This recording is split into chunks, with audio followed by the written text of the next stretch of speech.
ସମସ୍ତଙ୍କୁ ନମସ୍କାର। ତ ଦିଦିଙ୍କ ପାଖରେ ଯେଉଁ ବହିଟା ଅଛି ସେ ବହିଟାର ନାଁ କ'ଣ ଆପଣମାନେ କହିପାରିବେ କି?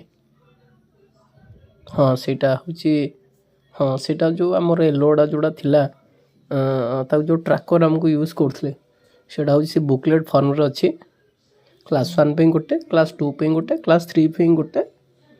ସେଟାକୁ ଆମେ ଯେଉଁ ଲେଖୁଥିଲେ ଆମେ ନିଜେ ଖାତାରେ ଲେଖୁଥିଲେ ବା ଟ୍ରାକର୍ ଖାତା କରିକି ଆମେ ଲେଖୁଥିଲେ ସେଟା ସେମିତି ଲେଖିବାନି, ଏଥିରେ ସେ ସବୁକୁ ଲେଖିଦେବା। ପୁରୁଣାଟା ସେମିତି ଥିବ ପୁରୁଣାଟା ଥିବ।